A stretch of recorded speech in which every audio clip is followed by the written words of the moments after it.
Assalamu alaikum, dear believers.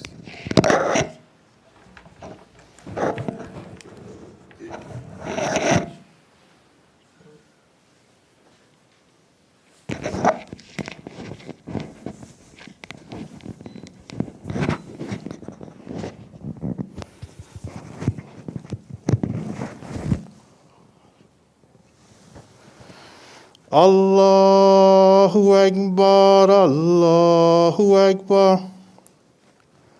Allahu Akbar, Allahu Akbar. Ashhadu an la ilaha illallah. Ashhadu an la ilaha illallah. Ashhadu anna Muhammadan Rasulullah. Ashhadu anna Muhammadan Rasulullah. Hayya ala salah, hayya ala salah. Hayya ala falah, hayya ala falah. Allahu Akbar, Allahu Akbar. La ilaha illallah.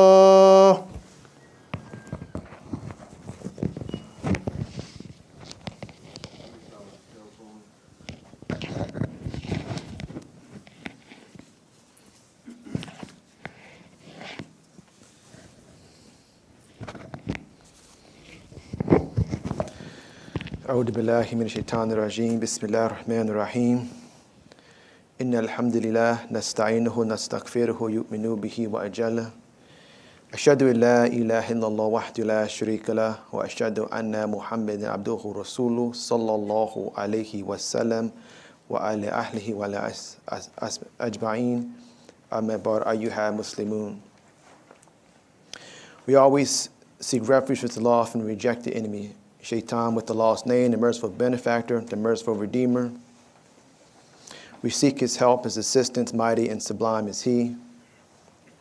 I bear witness there is no God but Allah, and I bear witness that Muhammad sallallahu alayhi wasallam is his servant and messenger.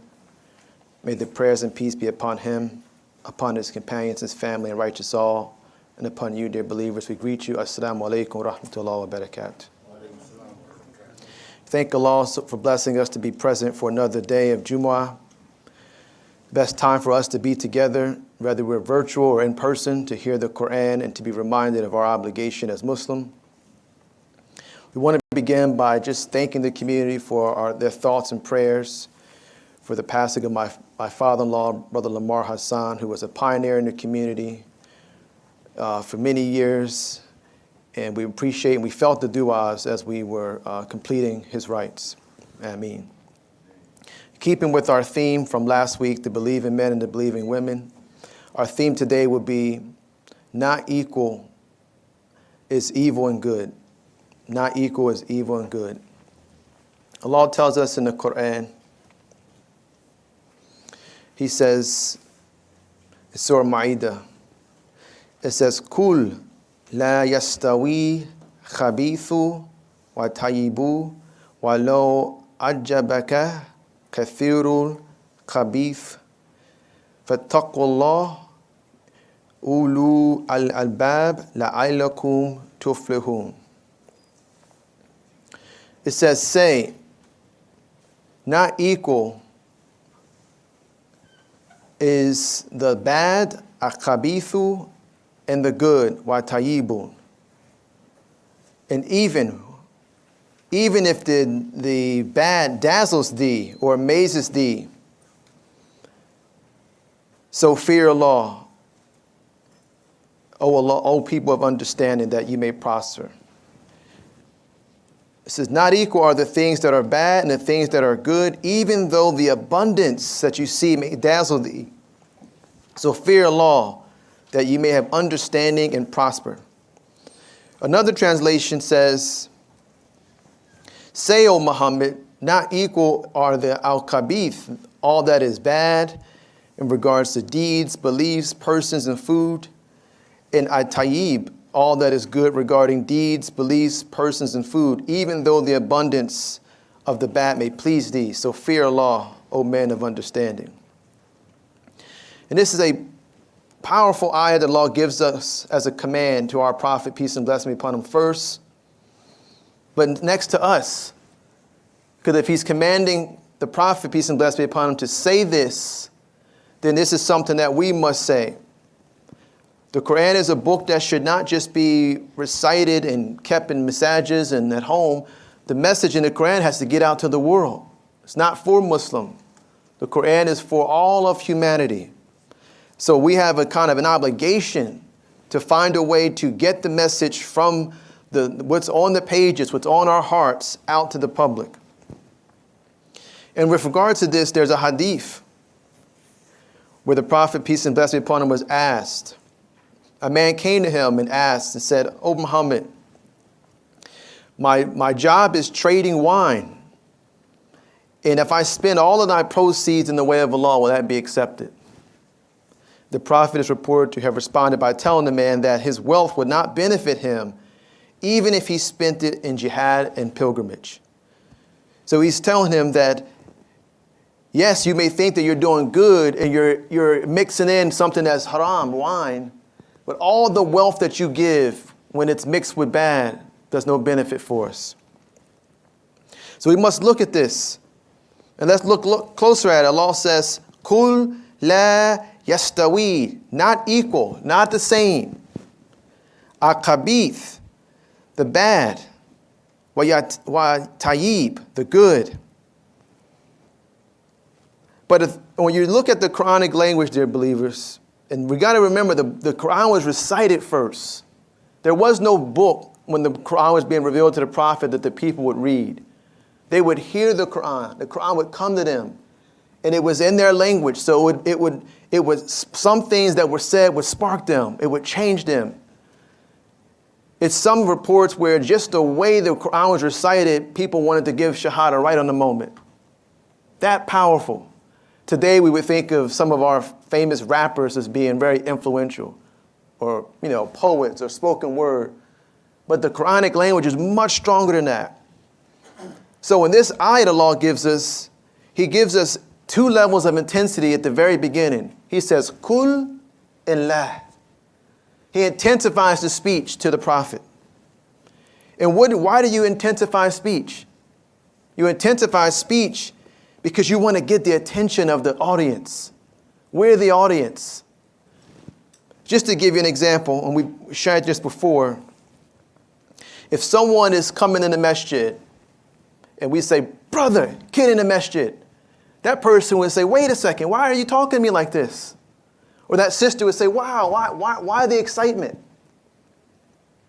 So you would only add, you would just say, "Sister, come in, brother, come in." That's normal. The only reason you would add extra excitement is if that person is refusing to do it. Or let's say there's a hazard out front, and you got to get the person in. You would have to add emphasis. Come on in. So Allah is saying, Kul, la. He's giving emphasis to this command because there's different reservations. Allah uses intensity to address those who may have indifference about what is good and what is bad, those who may have doubt. Some of us may have doubt in our hearts and our minds, so is bad and good equal? Is al-khabith and tayyib, are they equal? So Allah does this over and over in the Quran. Sometimes the speech is stronger to get your attention. In fact, we see this in Surah Kafirun. The fact that the Allah says, Ya ayyuhal kafirun, the fact that he's using that type of terminology, he's talking to a people who has doubt, indifference, disbelief. So again, Allah begins the ayat and he tells us with intensity, Kul la yastawi. La yastawi, not equal, is al-khabith and wa tayyib. And what is this idea of khabith? Some people translate it as vile, evil, inferior, false investment. It's not always something that's clearly distinguishable. If it was something that was distinguishable, we would not need a command to know that they're not equal. Allah sends revelation to help us because some of us may not be sure what's distinguishable. I like to use the idea, and today I don't want you to think about evil and vile. Think about inferior. Think about impure. And what does the law say about tayyib? Tayyib is connected to halal. We eat halal tayyib. You eat things that are blessed and good. So tayyib is dealing with what you're putting in your body. None of us would go to the marketplace and buy something that's rotted. We would not buy meat that we can see that was clearly rotted, or eat vegetables that were clearly rotted. We would not put that in our bodies. But why is Allah? That's why Allah is using the word tayyib, because it is anything that has been tainted, anything that has been corrupted. And Allah also tells us about, to give better understanding about the inferior, He describes this in Surah 7. He says, in the good land is vegetation emerges by the permission of its Lord. But that which is bad, nothing emerges except sparsely, with difficulty. Thus do we diversify the signs for a people who are grateful. And Allah further describes the bad by saying, the unbelievers spend their wealth to hinder men from the path of Allah. So they will continue to spend, but in the end they will only have regrets. And at length they will be overcome, and the unbelievers will be gathered that day on the hellfire. So Allah is telling us that it's on the day of judgment that He will have to separate that which is bad and that which is pure. And this is tying into the believing men and believing women. How? Because we have an obligation to make it clear for others what these two are. We live in a society where people are trying to distort what is tayyib, what is permissible, and what is khabith. They don't want you to make a distinction between the two. They want you to see everything as relative. Whatever you decide is good is good. However you feel is good is good. And that's not the reality that we live in. I was listening to a lecture by Imam Warafdi Muhammad, rahimahullah alayh, and he was saying that everything has been tainted except the Quran. Everything has been tainted. You can't go to any field of information in this world and find absolute pure guidance unless you're coming from the Quran. Everything else has had man's influence on it. Even the creation. We have parts of the creation that hasn't been affected, but you have man who's polluting the creation and disobeying what God has given us. So if you want to know what is it that is pure, that does not have any corruption, any taint, any of man's influence, any of the shaitan's influence, you have to go to the Quran and see that. We cannot rely on other fields of knowledge. And when we're saying the words, again, pure and good, these ideas are not easy to translate. There is not a real, if we think of tayyib, think of it as nothing that has any imperfections. Like we have the idea ikhlas, like Qul huwallahu ahad. Ikhlas is this similar idea, but it's talking about, it's connected to our Creator. It is connected to an idea that there's nothing that is associated with our Creator. And tayyib is dealing with the acts that we're doing. Everything we're doing should have a purity to it, should not be tainted by wrongdoing. And if we know that the Satan waits for us on the Sirat al-Mustaqim, we must have an obligation to share with other people. How do you make this distinction during this time? In the time that we're living in, what is the obligation of the believers to, first you have to know for yourself.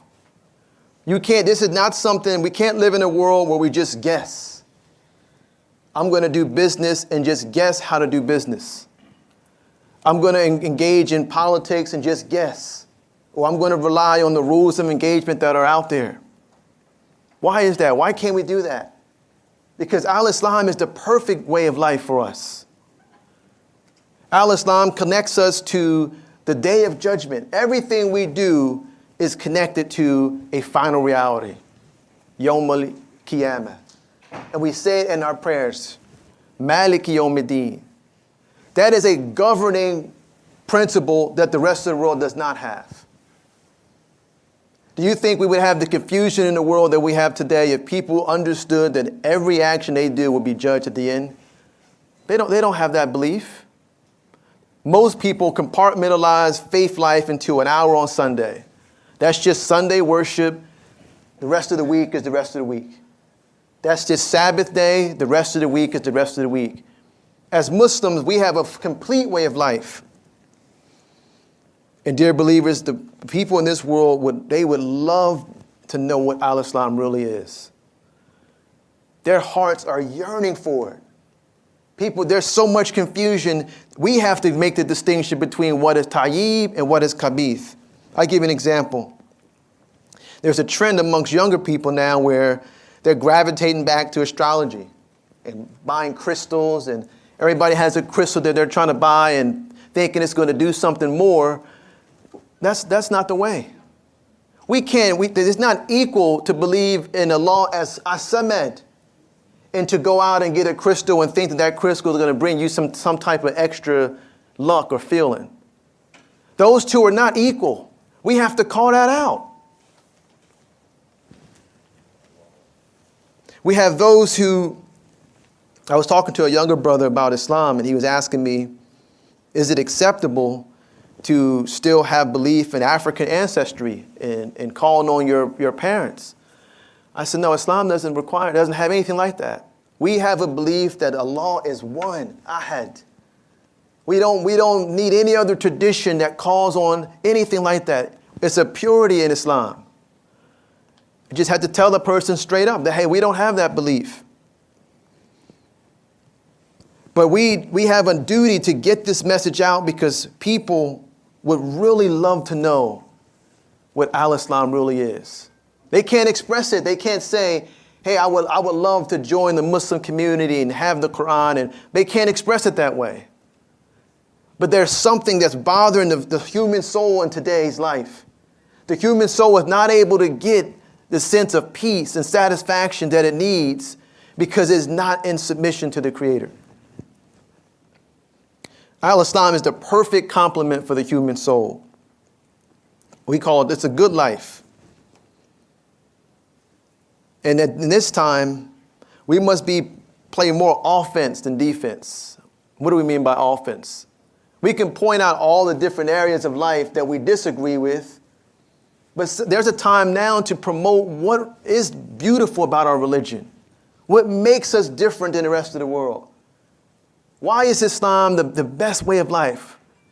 Let's spend our time promoting the excellence that we have. I'll give you an example. We mentioned this in our last time here, how we have this idea of the pursuit of happiness. Life, liberty, and the pursuit of happiness. Most people today are chasing this temporary idea of happiness, some sort of pleasure.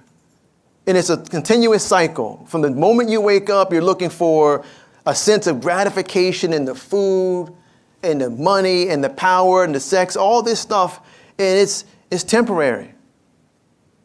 That's not Islamic for us. Yes, we should be happy and we should pursue things, but we want to have peace and contentment. We want to feel that we are obedient to our Creator and it brings us a sense of calmness in our souls. That sakina that the believers have. That's different than chasing something temporary.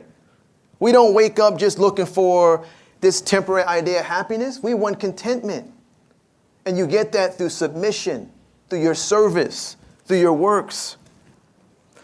We were at my father-in-law's janazah service, and we were explaining to the community the Muslim retirement plan. Because we got a retirement plan too. But see, ours is not on this side. See, most people are looking for the retirement plan on this side. Islam doesn't have retirement. You look through the Quran and the examples of all the prophets, which one of them retired? We don't look at it that way. Ibrahim alayhi salam was tested in his older age. Muhammad sallallahu alaihi wasallam was tested every day of his life. All of the prophets were tested. There was never a time where you could sit back and say, you know what, man, I could sit down and relax now. It doesn't exist for us. Once we achieve a certain height in our faith, we enter a new test. You learn one ayat of Quran, now you're tested with that ayat. You become hafiz, now you got to teach. Once you teach, now you got to act and build community. Once you build community, you got to go outside the community and let the outside the community change. Once you change outside the community, you got to take that message to the world. And now you got to deal with things that are not just dealing with people, you got to deal with the whole creation. So every phase of development that we have, it opens us up to a new test. But we do have a retirement plan. But see, our plan is on the next side. What does our Prophet Muhammad sallallahu alaihi wasallam says? He says you could do 3 charities that will continue. So if you give something, if you do charitable acts, it's different for us. Many of us would love to be a millionaire. If I say, hey, would you rather build a masjid or get $1 million cash? Most of us would take the cash. Some of us should build that masjid. Because every worshiper that prays into that masjid from the end of time, you would get the blessings if you did it with sincerity. How many of us understand that? We have 8 acres we're trying to develop, and at some point we're going to need everybody to contribute something to help us. But you should see that is the great retirement. That is when Allah can call you back at any day if you've done works of charitable acts that will continue indefinitely. Or are we infatuated with the Bezos of the world and trying to chase that kind of millionaire lifestyle? No, give me the opportunity to do something, give a charity, build an institution, raise some children that are Muslim that can pray for me. The Prophet said if you teach 3 daughters, you're guaranteed paradise. That's the evil and the good are not equal. We have to be the ones who are going out in front and sharing that. We have a powerful way of life that is not matched by the rest of the world. But do we share it? I'll give you another example. Islamic courtships. And again, I believe that the world is struggling to try to find a way to bring greater peace into their lives. They don't know how to say, I want to be Muslim. For example, there's a show they have called Married at First Sight. You may have seen it or watched it. What they're doing is they're trying to put couples together and build a relationship built on commitment, like similar to what we do. Because Muslim marriage is not based on love. It's based on worship and commitment. That's why you can marry someone that you've only seen or been around for 3 or 4 weeks or a couple months. Why can you do that? Because you are trying to fulfill your deen and you are worshiping your Creator, and the best way to do that is through the institution of marriage. Versus the rest of the world is more interested in love. But they're creating shows to mimic our way of life, but they don't really know that we're doing this every day. We're not getting married at first sight, but we don't have a dating process like the rest of the world. So we should promote that. We should find ways to strategically share how the good, the tayyib that we have is much better than what the rest of the world is experiencing. Just like we heard last week, there's a clash between the men and women in this society.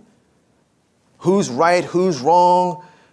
It's gender differences and who's dominating the relationship. Allah says that your spouse is your libasa, is a covering for you. And our Prophet, peace and blessing be upon him, said marriage is half of our religion. So the Muslim can't be too engrossed in what they have. We're not interested in a Tinder and swiping right and swiping left. Many Muslims they're caught up in the cycle that the rest of the world has established. We have a pure way of getting to know each other with the wali and building successful family life. The halal courtship is not equal that which is good to what the rest of the world has. But we should show them. We should share with them. We should say, alhamdulillah, I went to a wedding today. In our faith, the couple doesn't have to know each other that long, and they can be married for years. Share that story.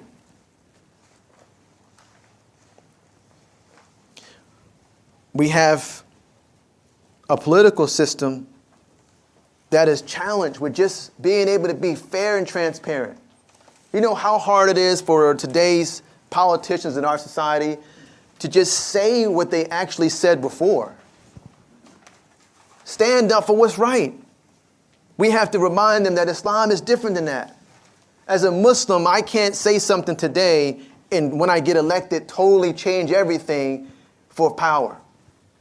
And how do we share that? We have to say we believe in the day of judgment. We believe that all actions are based on intentions. So that governs us. That makes us different. But we live in a tough world. And again, sometimes you're not going to be able to make the distinction. That's why Allah has commanded the Prophet to say this. And he says, even though the plenty of wrongdoing may dazzle thee, because the plenty is everywhere. And we read the ayat in the beginning of our talk, where Allah says in Surah Anfal that the disbeliever, they're spending everything they have to get you off the path, to get you to follow their plan, to get you to engage in things that are not pure. I'll give you another thing that's interesting. Imagine if we could share with the people our fast and what Ramadan does for us. You think that people in this world would not be able to benefit from fasting? We can't even really explain the peace that we feel from getting up for the suhoor, fasting, and having iftar. There's no words. You can't explain that to somebody what that feels like. But people are searching for a way. How do I get out of this rat race of fulfilling my needs sexually, financially, power, all these different cycles that they can't get out of? Whereas Allah has given it to us, it's baked right into our deen, our way of life. He gives us fasting that we have to do every year. And what does it do? It breaks the cycle that the human being is caught up in. It breaks the cycle of stinginess. It breaks the cycle of selfishness. It breaks the cycle of isolation. It breaks the cycle of just fulfilling your appetite. Because if you took that away from us, I can't even imagine how would you govern yourself? Same with the Jumu'ah prayer. We are obligated to come out and see each other and pray when we're in normal conditions. Because it keeps us sound. It keeps us balanced. So believers, as we begin to close this first half, we must be reminded that our Prophet said, Allah is tayyibun. Allah is good. And He only accepts that which is good. So let us strive to connect ourselves with things that are whole and not tampered with. In order to do that, we have to go to the Quran and see what it has for us. رَبَّنَا آتِنَا فِي الدُّنْيَا حَسَنَةً وَفِي الْآخِرَةِ حَسَنَةً وَقِنَا عَذَابَ النَّارِ. Ameen.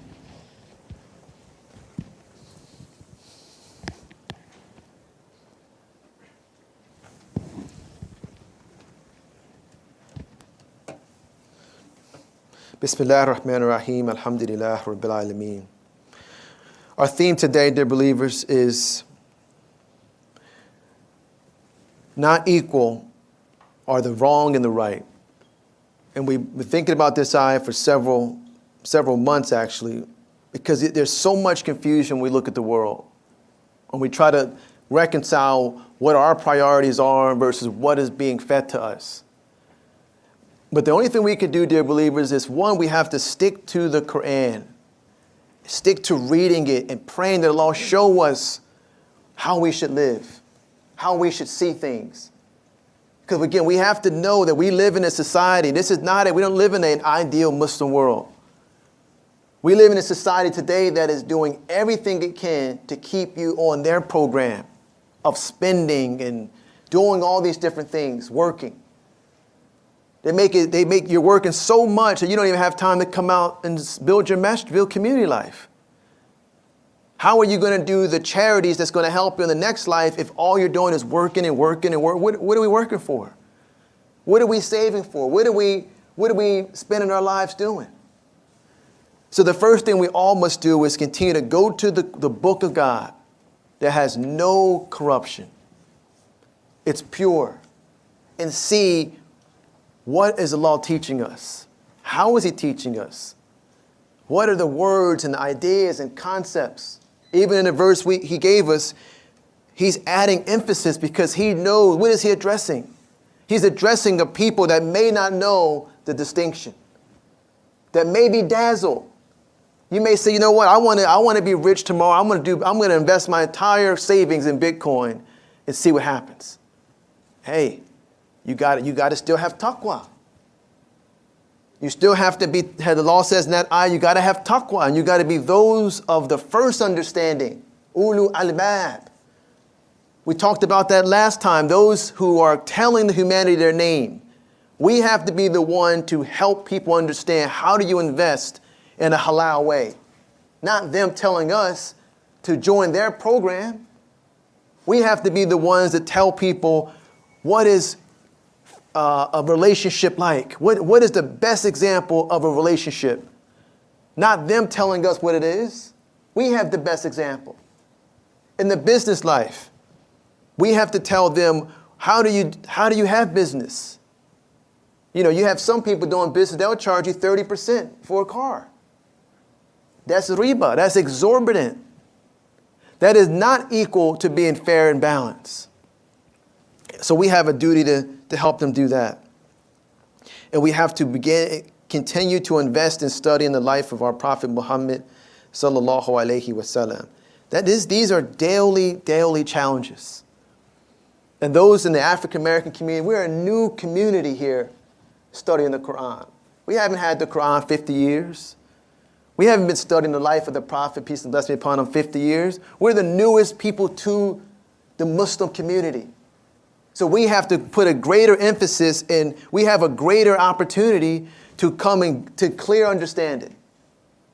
Because we don't have some of the traditions that others have that they may not see the world the same way.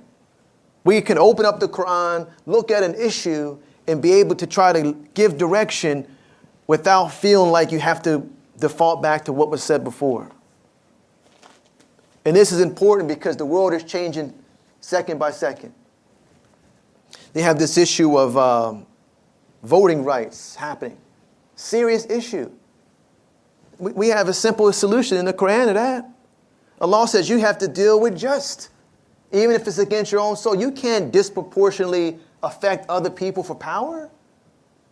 You're not going to live forever. But if we don't bring these ideas and these examples to the forefront and share with the rest of the people, this message in the Quran, dear believers, as we close, it is not just for us to recite in our prayers. Think of all the verses where it says, O ye who believe, O humanity, O people of the book. How are those people going to get the message? They're not going to get it from you reciting it in your prayers.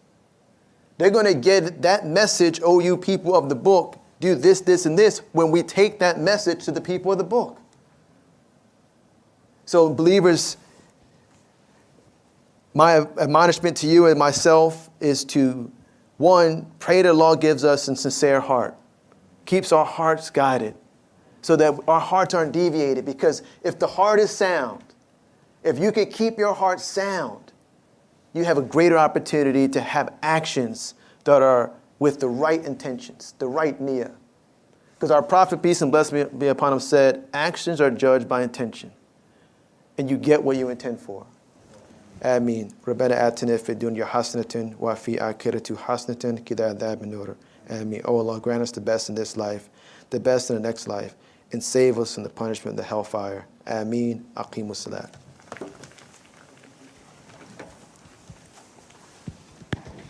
Allahu Akbar, Allahu Akbar, Allahu Akbar, Allahu Akbar. Ashhadu an la ilaha illallah, ashhadu an la ilaha illallah, ashhadu anna Muhammadan Rasulullah, ashhadu anna Muhammadan Rasulullah, حي على الصلاة حي على الصلاة حي على الفلاح حي على الفلاح قد قامت الصلاة قد قامت الصلاة الله أكبر الله أكبر لا إله إلا الله. لا إله إلا الله محمد رسول الله.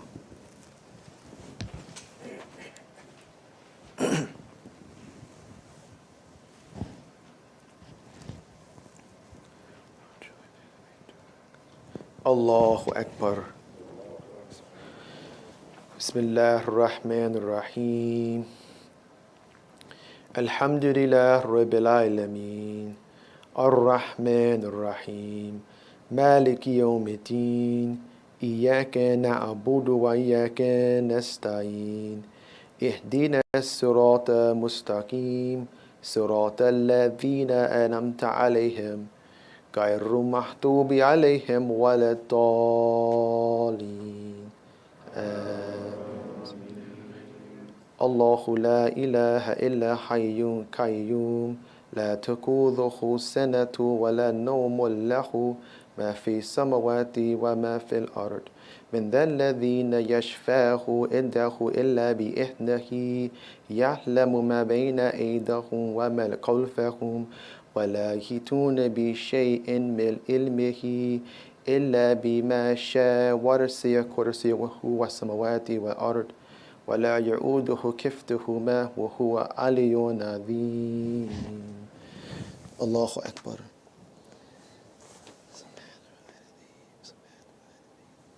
سمع الله لمن حمده. الله أكبر. الله أكبر. الله أكبر.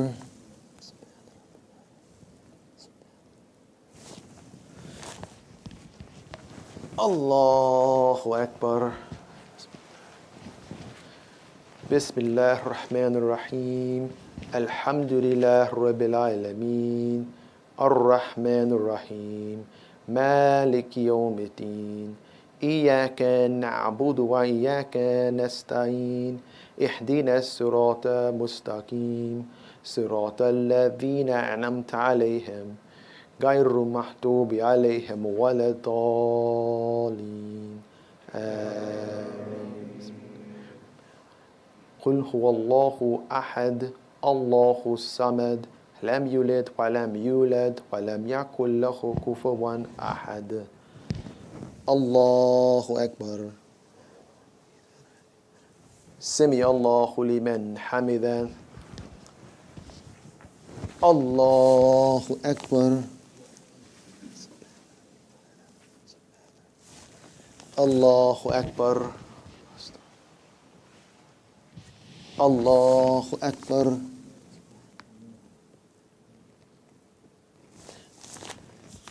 الله أكبر.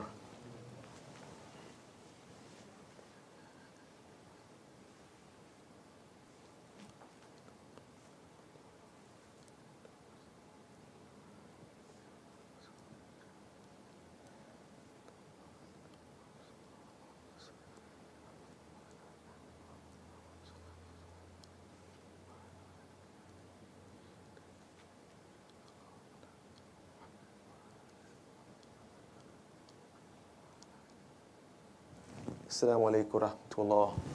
السلام عليكم ورحمة الله.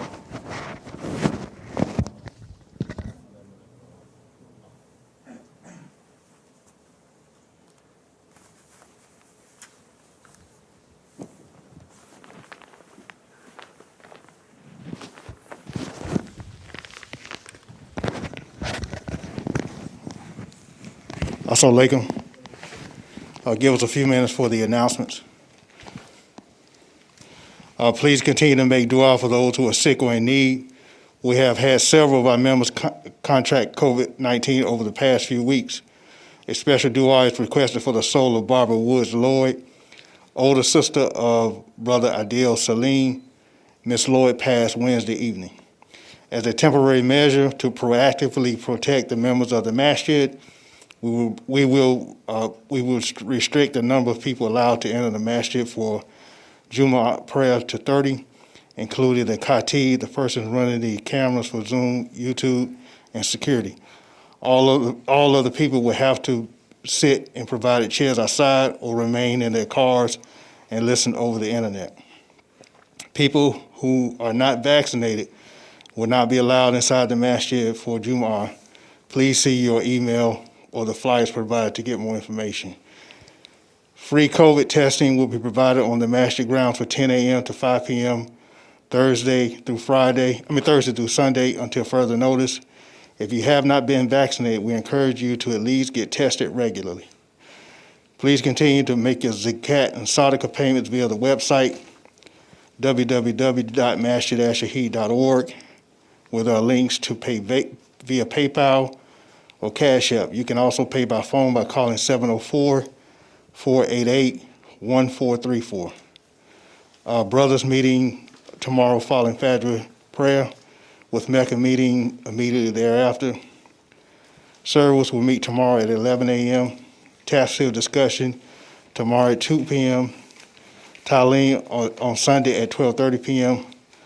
On Sunday, we will have our adult beginners Arabic class at 8:30 a.m., adult advanced Arabic class at 11 a.m., and youth Islamic studies class at 11:30 a.m., and middle high school Islamic studies at 11 a.m. The Surah Club and Book Club meet on alternating Thursday nights at 7 p.m., and again, Jumu'ah prayer is on Fridays at 1:30. Please send all your Masjid-related emails and announcements to the email address secretary@masjid-shaheed.org. Otherwise, they may not be seen. If you would like to have your home or your business sanitized to fight COVID-19, please contact Brother Abdullah Halal at 704-258-5385 or Brother Maurice Sharif at 704-534-8339. And only EPA-approved products are used, and products are safe for humans, pets, and plants. Assalamu alaikum.